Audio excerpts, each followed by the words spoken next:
Assalamualaikum warahmatullahi wabarakatuh. Perkenalkan, nama saya Muhammad Nur Salim, Stambuk F521200029. Saya akan menjelaskan materi tentang struktur kontrol, tugas kelompok mata kuliah, struktur data. Struktur kontrol pada JavaScript. Apabila program kita memiliki lebih dari satu statement, maka statement tersebut akan dieksekusi dari atas ke bawah. Namun, ketika eksekusi program harus mempertimbangkan syarat tertentu untuk melanjutkan eksekusinya, maka disinilah kita membutuhkan struktur kontrol. Pada JavaScript memiliki struktur kontrol yang sama dengan C dan Java. Untuk melakukan pemrosesan kondisional dilakukan dengan menggunakan if, else, dan switch. Untuk melakukan pemrosesan perulangan dilakukan dengan menggunakan while, do while, dan for. Oke, kemudian di sini ada beberapa flowchart dari yang pertama dari normal flow, yaitu nilai A dia ke bawah nilai B dan ke bawah nilai C. Kemudian di conditional flow, jika nilainya true maka dia akan ke B. Jika nilainya di pengkondisian A jika nilainya true dia akan ke B. Jika di pengkondisian nilainya false maka dia akan ke C. Kemudian conditional flow yang kedua yaitu loop execution. Nilai awal begin, dia masuk ke pengkondisian. Jika dia true maka dia akan terus mengulang, dan jika dia false maka dia akan berhenti. Kemudian statement conditional if, else. Jika dia satu kondisi maka dia bisa kita buat seperti ini pada JavaScript. Variable num sama dengan 1. Variable num nilainya adalah sama dengan 1. If jika nomor sama dengan 1 maka nilainya kita outputkan, maka nilainya kita print console log nomor sama dengan 1. Kenapa dia sama dengan 1? Karena nilai di variabel num yaitu sama dengan 1. Kemudian jika satu kondisi dengan alternatif, variabel num sama dengan 0. Variabel num nilainya sama dengan 0. If num sama dengan 1, maka kita tampilkan console log nomor sama dengan 1. Else console log nomor tidak sama dengan 1.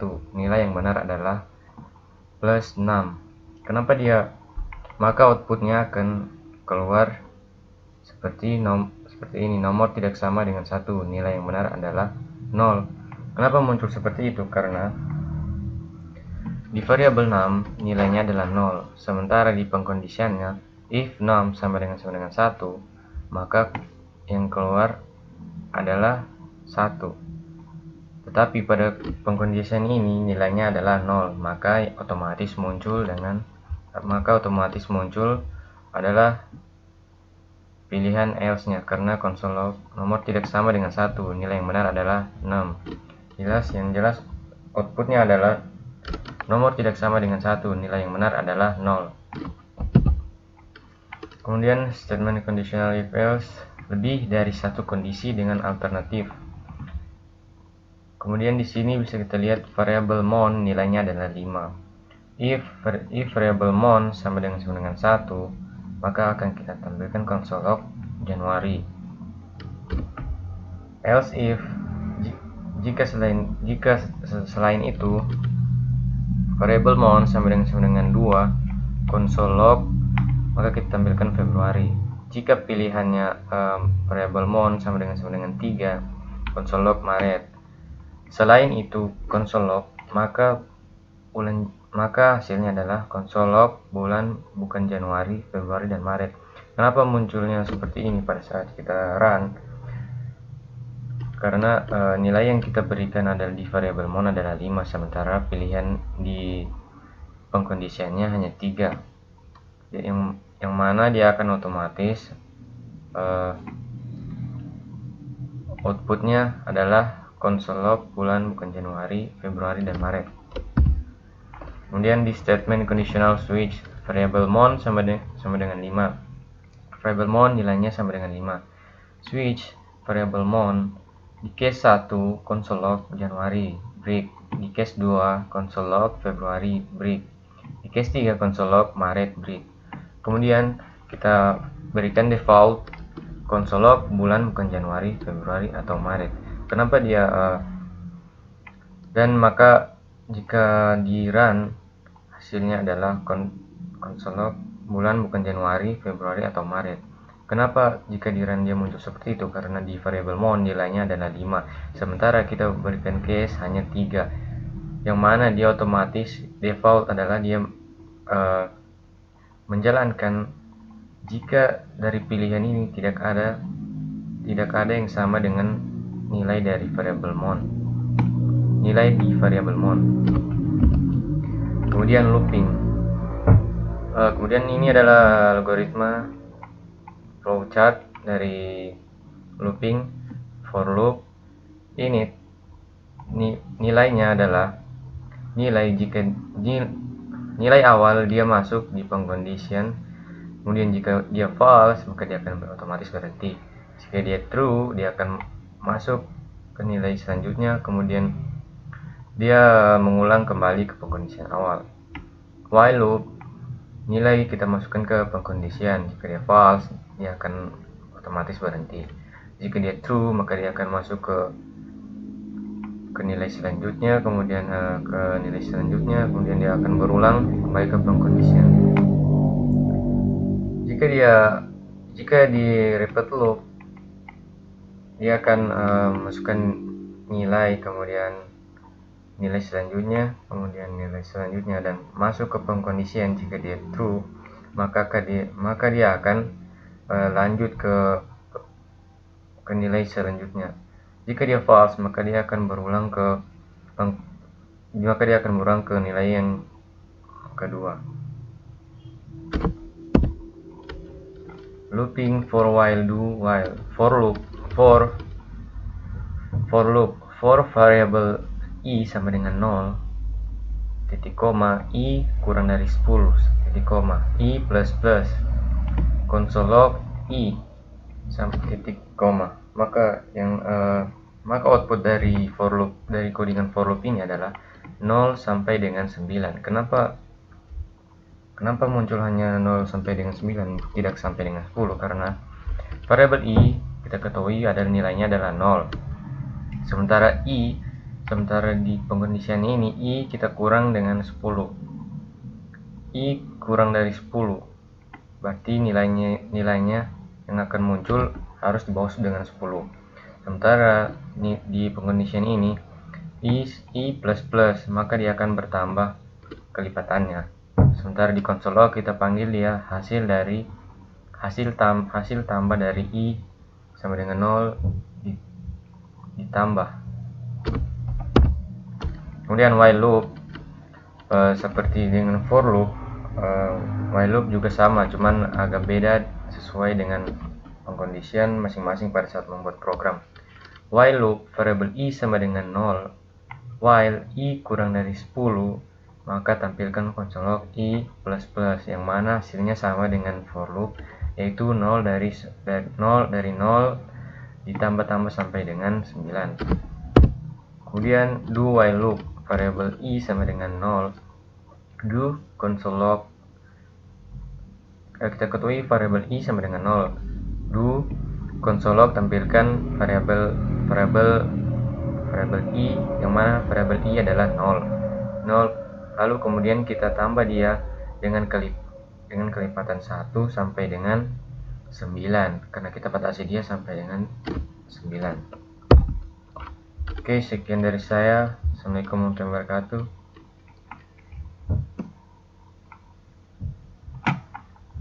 Oke, sekian dari saya. Terima kasih. Assalamualaikum warahmatullahi wabarakatuh. Perkenalkan, nama saya Muhammad Ilham Ronaldi, NIM F521200034. dari Prodi Sistem Informasi kelas A Universitas Tadulako.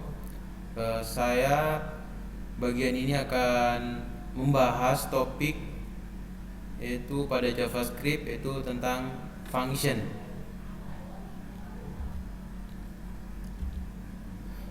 Menurut Douglas Crawford, itu adalah ahli JavaScript, dia mengatakan function adalah kunci utama pada JavaScript yang membuat JavaScript sangat powerful. Kalau bisa didefinisikan, yaitu sebuah subprogram atau subroutine yang dapat dipanggil di bagian lain dari program. Nantinya fungsi ini dapat dipanggil berulang-ulang setelah kita membuat sebuah function. Kemudian function ini merupakan struktur dasar pembentuk dari JavaScript. Jadi JavaScript ini terbentuk dari function-function yang ada di dalamnya. Kemudian suatu prosedur, yaitu kumpulan statement untuk melakukan tugas atau memproses sebuah nilai atau mengkalkulasi nilai tersebut. Nah, itu function itu sebuah teks prosedur. Nanti di dalamnya ada statement itu untuk melakukan sebuah tugas. Nanti di dalamnya dikalkulasi sebuah nilai atau memproses sebuah nilai. Kemudian ada sebelum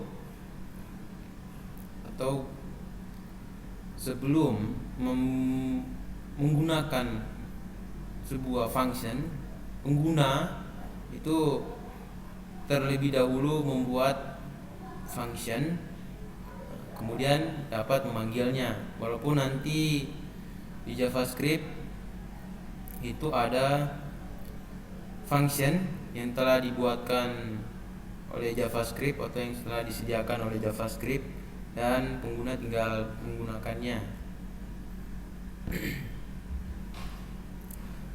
Kenapa buat function? Kenapa harus ada buat function? Jadi kenapa kita buat function itu yang pertama, karena reusability-nya atau penggunaan kembali atau dapat dipanggil berulang-ulang, yaitu dari kode yang sudah kita buat, atau istilahnya itu delay, do not repeat yourself. Nah, jadi maksudnya itu daripada kita menulis kode programnya berulang-ulang dengan menggunakan function, kita nantinya cukup menuliskan satu blok program atau subprogram, itu cukup sekali, dan dapat dipanggil berulang-ulang. Lalu alasan lainnya mengenai dekomposisi atau abstraksi. Ini maksudnya untuk menyembunyikan kompleksitas dari program yang telah kita buat, karena kita akan pecah-pecah nanti bagian-bagian dari programnya, dan itu terkait juga dengan modularitas. Nah, modularitas ini ketika kita menyembunyikan kompleksitasnya dengan cara membuat program kita menjadi subprogram atau modul-modul, itu nantinya akan memudahkan kita pada saat menelusuri kesalahan.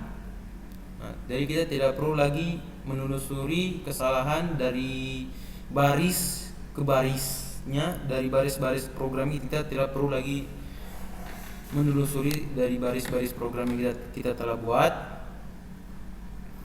Dengan adanya function, kita akan dengan mudah menemukan kesalahan atau mencari letak kesalahan dari program yang telah kita buat saat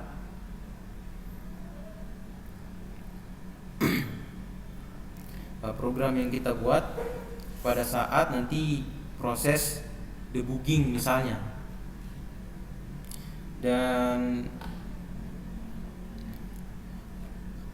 misalnya ada jenis lain dari function, seperti ada program ini itu ada sebutannya method, ada class, ada konstruktor, ada modul.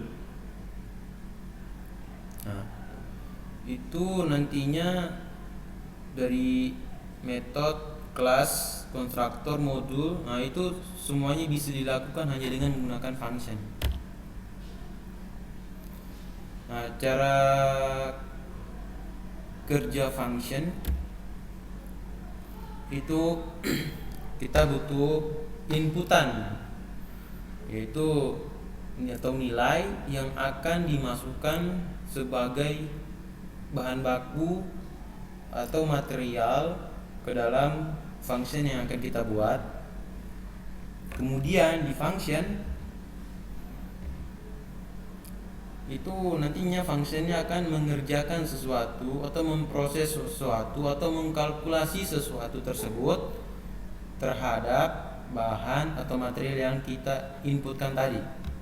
Kemudian outputnya itu hasil dari pemrosesan atau hasil dari pengerjaan function tersebut. Kalau bisa saya ilustrasikan, kita misalnya memiliki padi, kemudian adakah sebuah mesin yang menerima inputannya padi dan langsung menghasilkan sebuah nasi goreng? Mungkin tidak ada. Mungkin kalau ada, kita khawatir tentang kebersihannya ataupun kecepatan prosesnya. Jadi kalau misalnya kita membuat function yang spesifik pengerjaannya, seperti kalau misalnya padi kita proses ke mesin A menjadi gabah. Nah, dari gabah tadi dimasukkan ke mesin B. Nah, diproses gabah tadi ke mesin B berubah menjadi beras. Kemudian beras tadi dimasukkan ke mesin C atau rice cooker langsung jadi nasi. Kan tidak mungkin ya, butuh inputan lain yaitu berupa air. Nah, beras dan air tadi dimasukkan ke mesin C atau dimasukkan ke rice cooker, nah, menjadi sebuah nasi. Nah, nasi tadi sudah bisa diolah menjadi sebuah nasi goreng dengan menggunakan bahan baku lainnya, seperti begitu. Jadi kalau misalnya sudah jadi nasi gorengnya, kemudian setelah saya makan nasi gorengnya masih ada gabahnya, mungkin masih ada nasi yang berbentuk gabah. Nah, jadi kita tinggal mencari kesalahan di mesin B, ya, mesin yang berubah gabah tadi menjadi beras ternyata tidak bekerja maksimal, tidak kurang kinerjanya. Kita cek di mesin B aja, tidak perlu mengecek lagi ke mesin A, mesin rice cookernya mungkin. Jadi kita fokus ke mesin B yang merubah gabah tadi menjadi beras. Jadi begitu ya, kalau saya perumpamakan seperti itu. Jadi function itu bagusnya kerjanya spesifik gitu. Jadi supaya untuk memudahkan kita mencari kesalahan.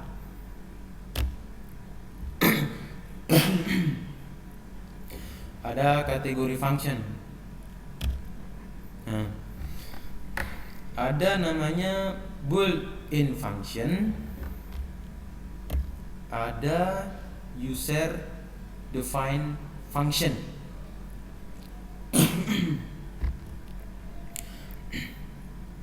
Baiklah, saya akan jelaskan. Built-in function ini merupakan sebuah fungsi yang sudah disediakan oleh atau yang sudah dibuat oleh JavaScript.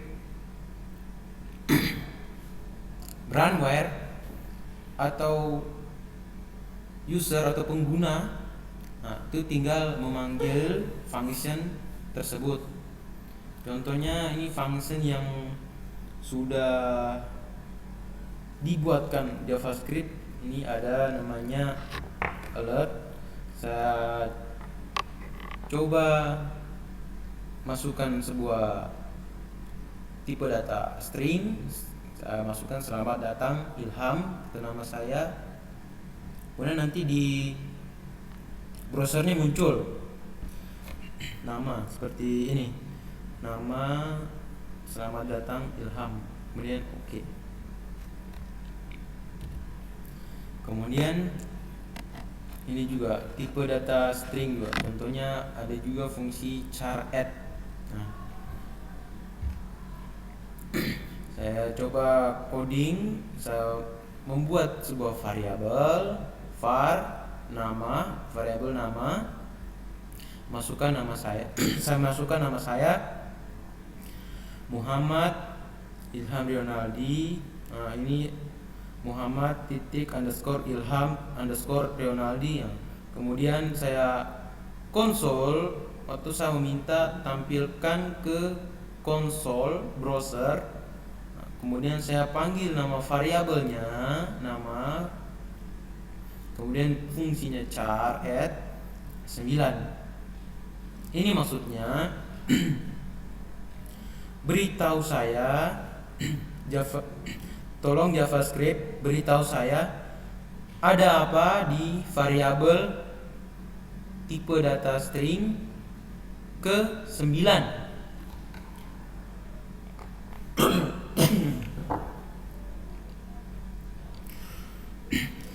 Baiklah, jadi kalau indeks di JavaScript itu mulai dari 0.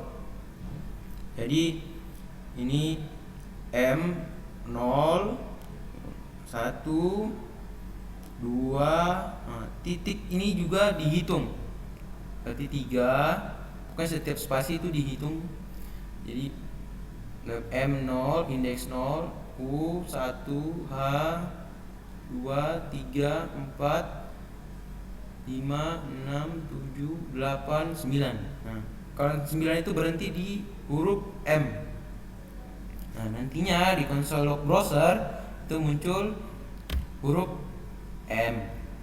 Itu di konsol lognya nanti muncul huruf M.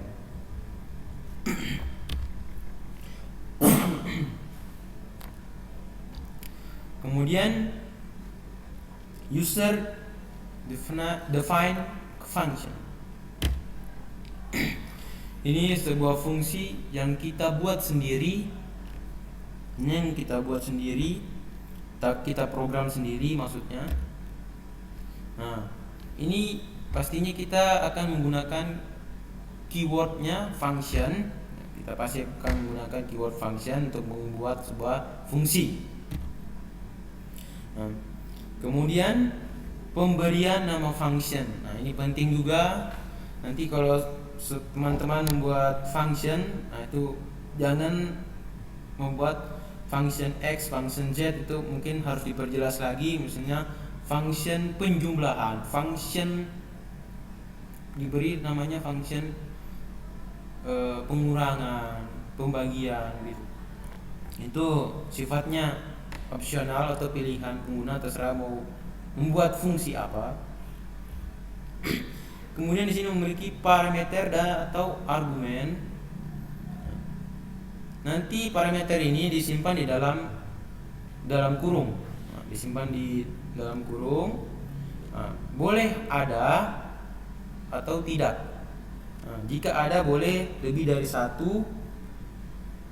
Kemudian kalau sudah lebih dari satu, itu dipisahkan oleh tanda koma. Jadi misalnya dalam kurung, buka kurung A, jadi koma B, dalam kurung lagi, tutup kurung, gitu. Nanti kita implementasikan, kita buatkan cara. Kita langsung contohnya nanti.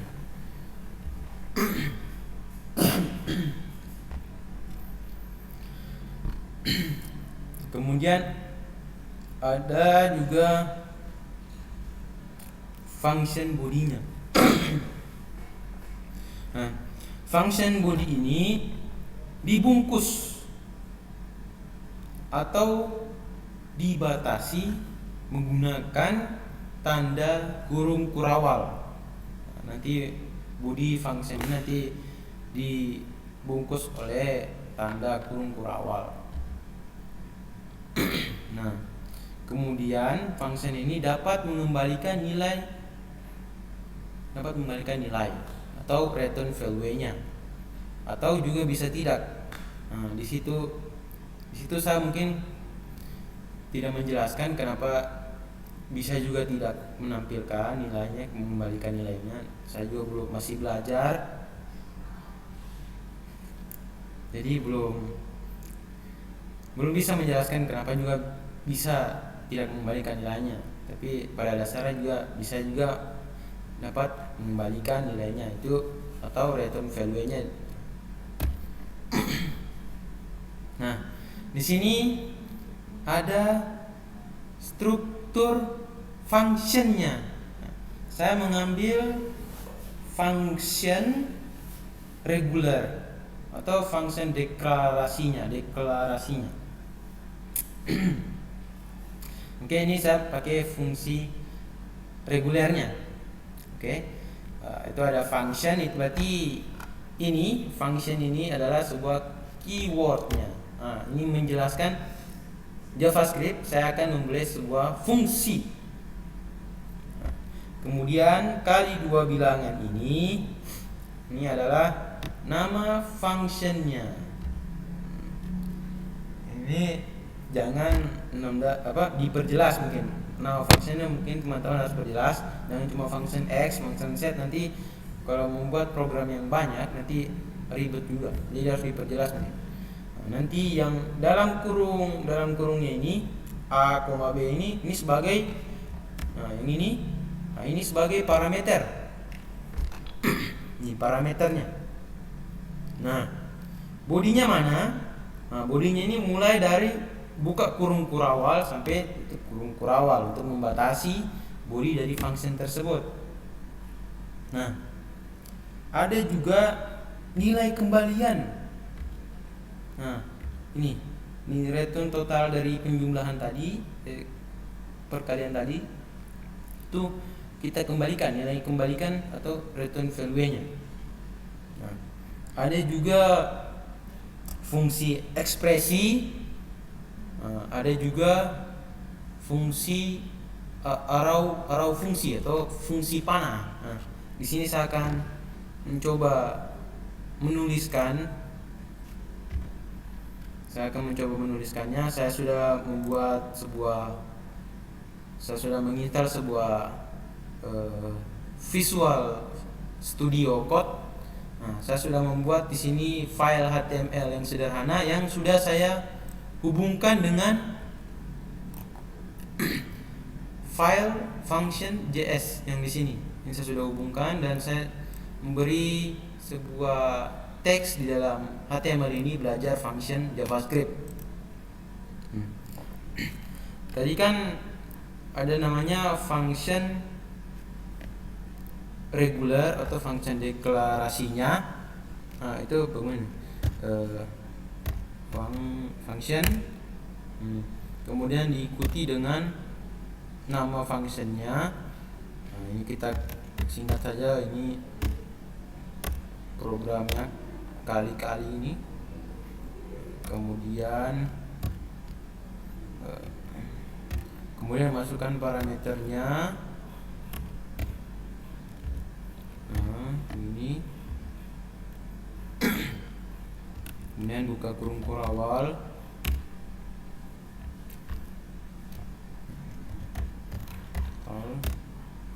totalnya itu kita kalikan sama dengan A, itu berarti dia dikali B, kemudian kita kembalikan nilainya, return total. Ini contoh function deklarasi konsol. Nah, untuk memanggilnya kita ketikkan konsol titik log, kemudian panggil nama functionnya kali masukkan argumen. Ini nanti yang akan dimasukkan ke parameternya nanti. Kita misalnya berapa? 2. Untuk memisahkannya kita koma 2 kali 5 misalnya. Oke. Kemudian kita buka filenya. Yang ini belajar JavaScript, kita refresh. Sabar.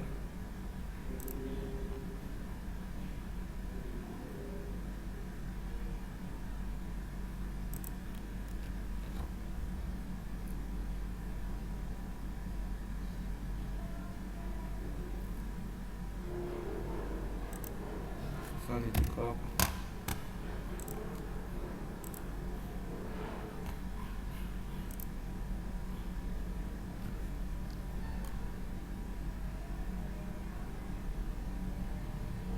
Dua kali return total. Oh, salah. Ini tidak ada di sini. Nah, itu muncul 10 ya. Di anunya di konsolnya 10 kelihatan 10.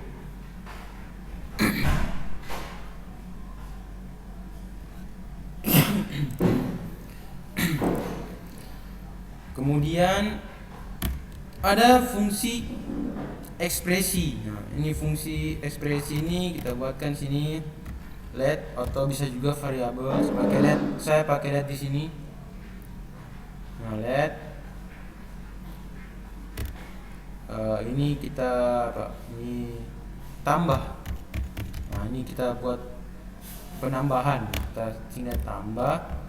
Nah, kemudian sama dengan function ini function ini dikasih masuk sama-sama dengan parameternya, digabungkan dengan parameter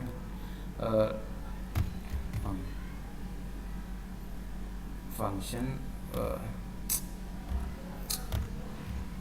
Nah, kita masukkan function. Nah, kita buat variabel tambah, kemudian sama dengan function. Nah, kemudian kita masukkan parameternya koma B.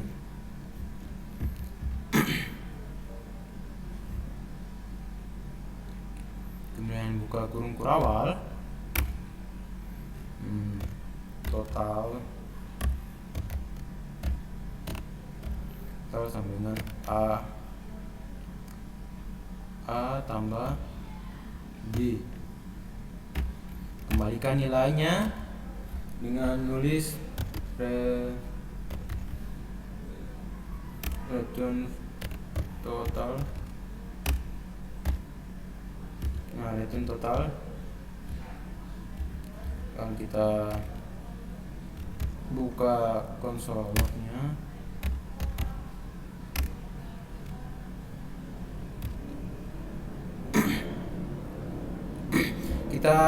kalau tadi kita memanggil nama functionnya di sini kita panggil nama variabelnya. Nah, ini mewakili fungsinya tadi, kita panggil variabelnya tambah. Nah, tambah. Kemudian masukkan argumennya 5 janganlah 10. Oke. 10. Kita lihat. Nah, itu 20 di sini.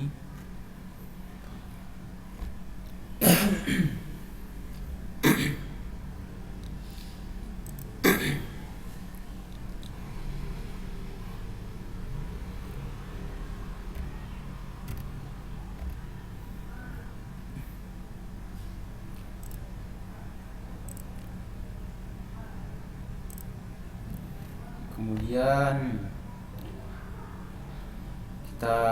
ini untuk fungsi penulisan fungsi panah arrow fungsinya begini. Let kita ini apa, kurang, ini pengurangan sama dengan. Nah, kita tuliskan dulu parameternya.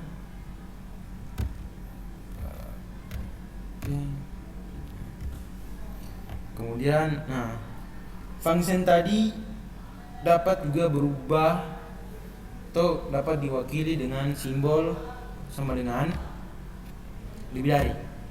Nah, kayak gini. Kemudian buka kurung kurawal. Jadi total sama dengan A kurang B kemudian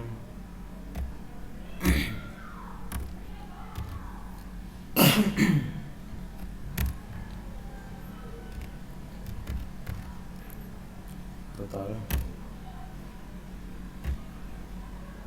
Kita konsol lognya. Kita buat konsol lognya. Log. Kemudian kita panggil variabelnya kurang.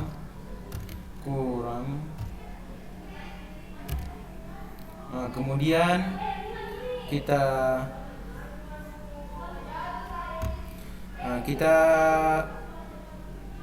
masukkan argumen seperti 50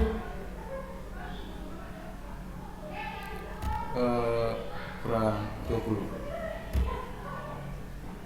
Oke. Kita lihat. Nah, itu. Sudah tampil di sini 30. Saya mohon maaf, dalam pembuatan video ini mungkin ada suara-suara jadi saya mohon maaf.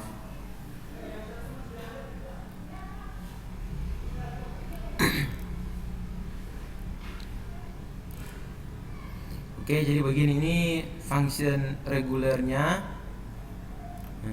Jadi kita pertama tulis function, baru kemudian nama functionnya. Jadi ini function ekspresinya. Kita tuliskan dulu variabelnya sama dengan function. Nah, functionnya tidak memiliki nama nanti. Nanti kalau yang ekspresi ini functionnya tidak memiliki nama. Nah, kalau function arrow functionnya ini menurut Mozilla ini adalah jenis function singkatnya dari function ekspresi. Oke, begitu. Jadi kita lanjut sampai di mana tadi? Ini sudah. Nah, ini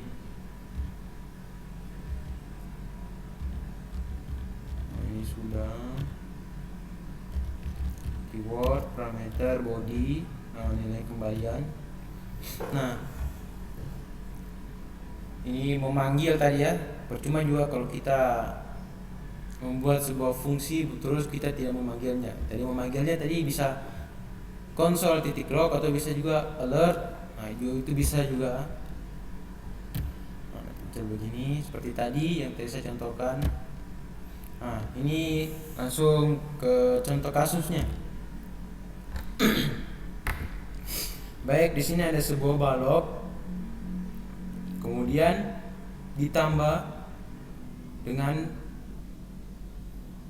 kubus. Apa ini? Oh, dia minta berapa volume kedua bangun ruang ini. Oke. Jadi dia minta berapa volume balok ditambah volume kubus. Baiklah, kalau secara matematikanya itu bisa dituliskan untuk balok itu kan untuk panjang, lebarnya dan tingginya itu berbeda-beda. Jadi kita isikan panjangnya misalkan 5 dikali lebarnya misalkan 10 dikali tingginya misalkan 15. Kemudian untuk kubus, kan kubus kan sisi-sisinya kan sama, jadi langsung saja 8 pangkat 3 semuanya. Kemudian jadi totalnya itu balok ditambah kubus. Untuk balok tadi 5 dikali 10 dikali 15 sama dengan 175. Ditambah kubus yang 8 pangkat 3 atau 8 kali 8 kali 8 sama dengan 512. Sama dengan 1266. Gimana implementasinya pada JavaScript? Oke, baiklah. Saya akan mencoba mengimplementasikannya pada JavaScript. Jadi kalau slide-slide ini dituliskan mau kalian menjumlahkan atau mengkali atau mengapa, ini tidak akan diproses sama JavaScript misalnya tambah atau apa ini. Nah, ini tidak akan diproses. Jadi ini cuma penamaan aja. Nah, ini untuk blok balok.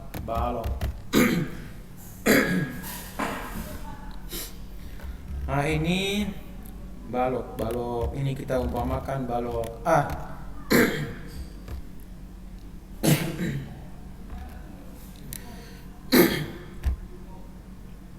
Balok A ini memiliki sebuah variabel, ada tinggi sama dengan berapa tadi, variabelnya kita butuh variabel lagi, kemudian kita butuh variabel lagi, ini tinggi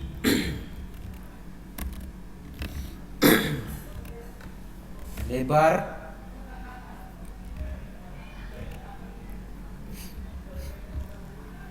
ini kasih tinggi alas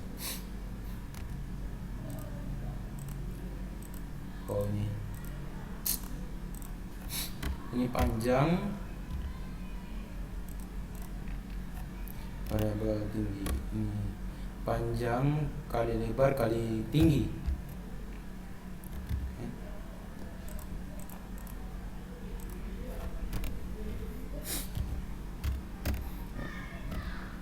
Kita tahu tadi panjangnya 5, lebarnya 10, kemudian tingginya 15.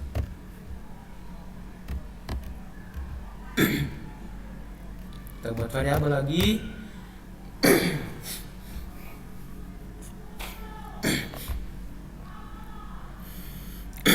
Variabel balok.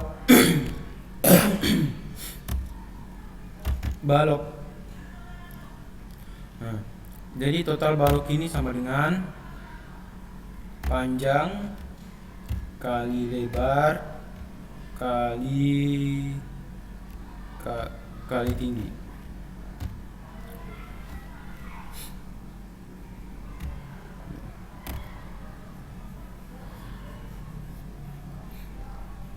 Kemudian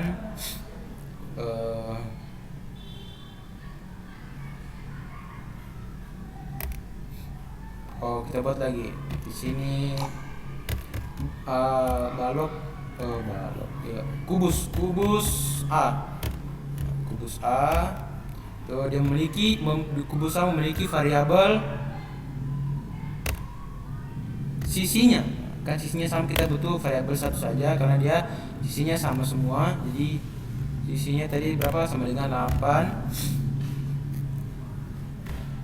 Kemudian sama saja, tapi kita langsung buat variabel kubus sama dengan 8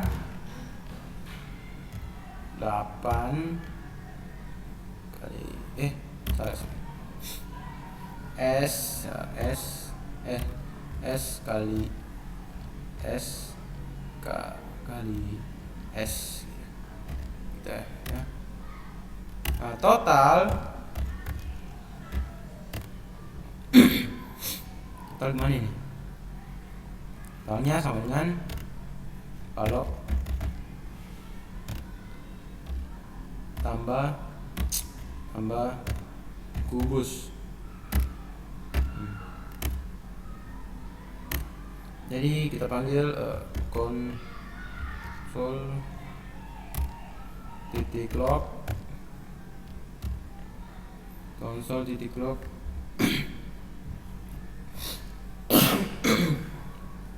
total.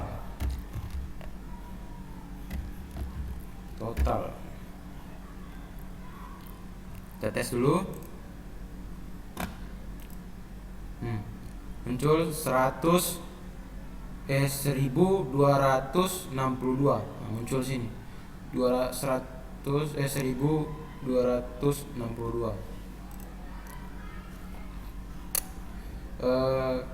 Kemudian ternyata masih ada lagi nih. Ada lagi balok B. Kemudian ada lagi muncul, disuruh lagi ada kubus B juga ada. Nah, ini kita apakan lagi? Kita buat variabel lagi. Variabel.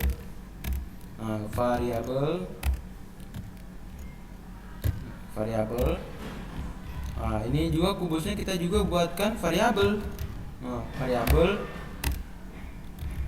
Nah, misalkan variabel di balok B itu sama dengan ada 9. Kemudian ada 7. Kemudian ada 14.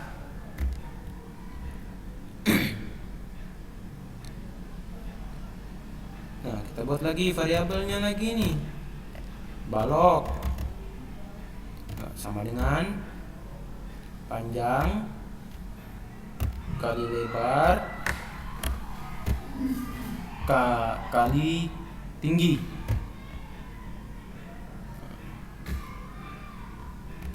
Nah, kita buat lagi di sini kubusnya berapa? Misalkan 7. Nah, kita buat lagi variabelnya lagi di sini. Variabel sama dengan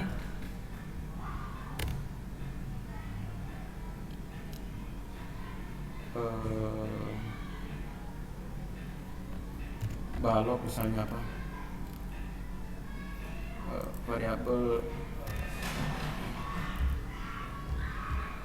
ini variabel tinggi, panjang lebar, panjang lebar tingginya, ini tinggi.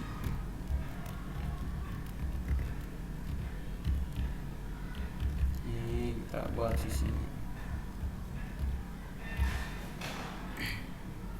Nah, ini kita panjang 1, panjang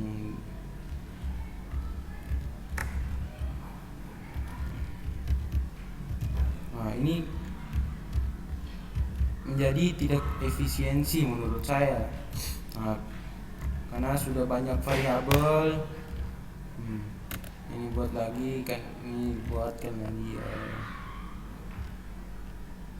variabel.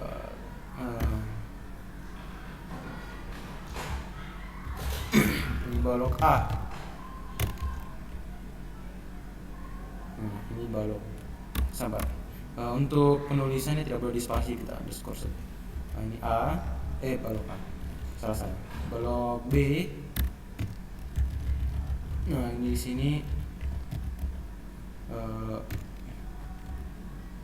kubus B, kubus B sama dengan sisi 1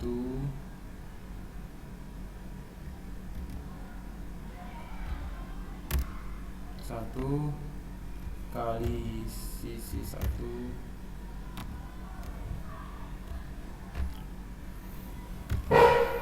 kali sisi 1.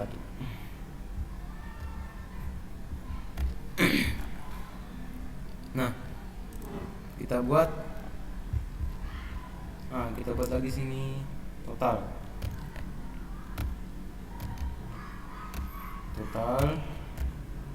dengan balok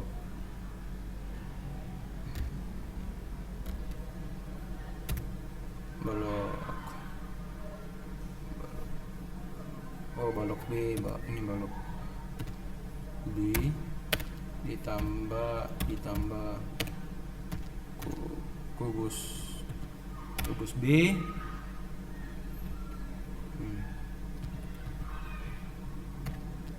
Nah, ini tidak efisiensi, jadi terlalu banyak variabel di dalam sebuah program.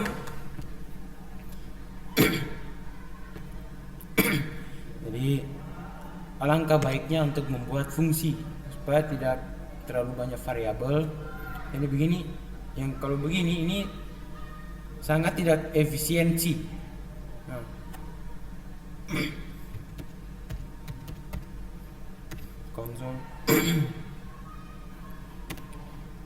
Konsol titik log, kita tes konsol titik log. Ini kita panggil, sabar, ini total 1.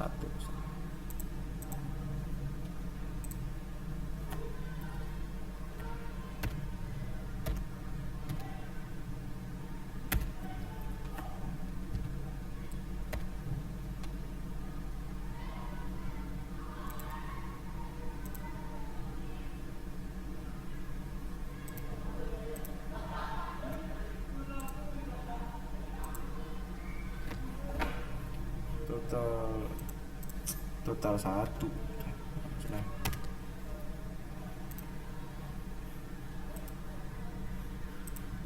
Nah, itu. Nah, ini ada 1225 dengan ada tuh muncul. Tapi kalau begini tidak efisiensi. Nah, jadi untuk agar programnya efisiensi, kita membutuhkan sebuah fungsi. Jadi kita membutuhkan sebuah fungsi, kita buatkan fungsinya.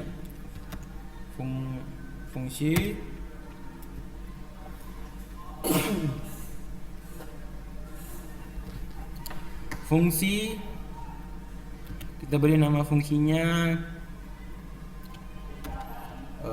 penjumlahan, tidak boleh dispasi, jadi saya underscore penjumlahan 2 bangun ruang.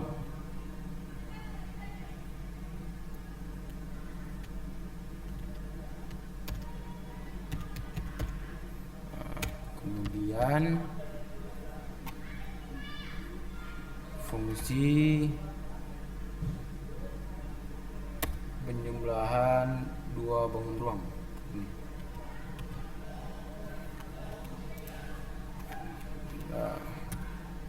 Kita buatkan parameternya apa? Parameternya ada 4. Jadi kita kan baloknya butuh panjang, lebar, dan tinggi. Kalau kubusnya cuma butuh sisi. Jadi kita butuh 4 parameter. Nah, 4 parameter. Jadi kita butuh panjang, lebar, tinggi, dan panjang, lebar, tinggi, dan butuh sisi. Sisi kubusnya kita butuhkan. Kemudian kita buka kurung kurawal.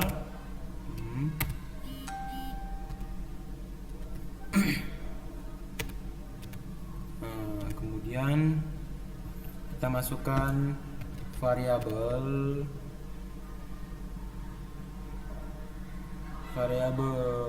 kubus.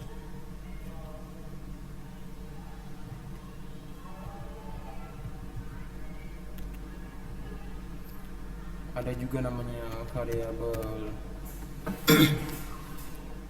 balok.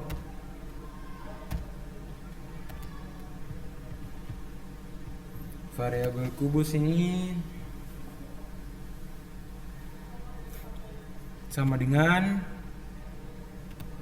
panjang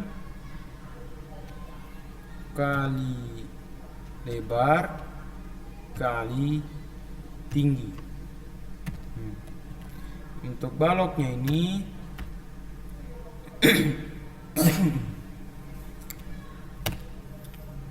sisi kali sisi kali sisi.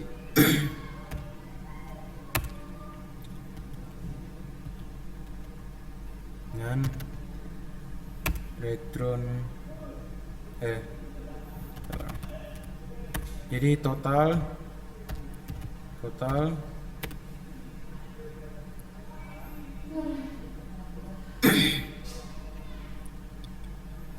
totalnya sama dengan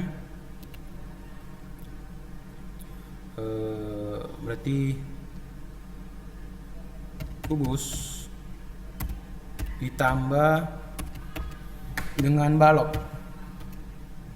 Balok tutup return total. Oke. Nah, jadi kita buat sebuah function ini. Kita buat variabel kubus, yaitu nanti variabel kubus akan memproses panjang kali lebar kali tinggi. Untuk variabel balok sisi kali sisi kali sisi kali sisi. Coba kita tes dulu.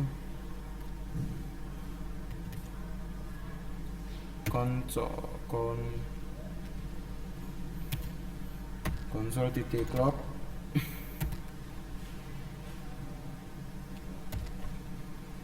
Kemudian panggil nama variabelnya itu penjumlahan. Kemudian masukkan parameternya. Berarti tadi ada 5, 10, kemudian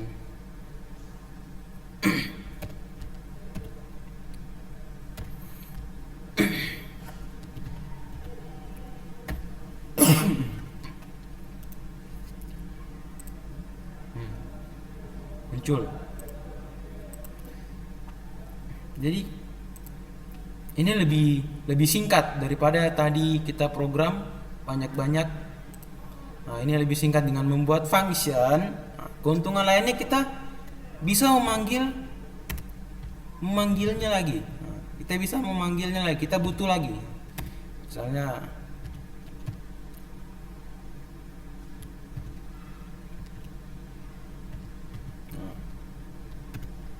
kita panggil, berarti kita memiliki kubus B lagi. Berapa nilainya? 6, 11 mungkin. Kita punya 19, 9. Kita lihat lagi. Tuh, muncul lagi 1983. Atau bisa juga kita buat lagi sini apa? Alert. Kita masukkan nama functionnya tadi, penjumlahan. Oke. Kita masukkan argumennya. Nanti argumen ini akan dimasukkan ke dalam parameter. Oke.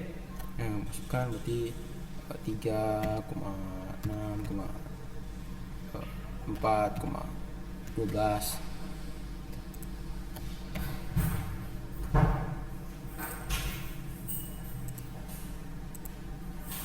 Nah, itu muncul 1800. Oke. Jadi cukup segitu saja yang bisa saya jelaskan dengan topik function pada JavaScript. Untuk kurang dan lebihnya saya mohon maaf. Untuk topik berikutnya tentang objek nanti bisa dijelaskan oleh teman saya.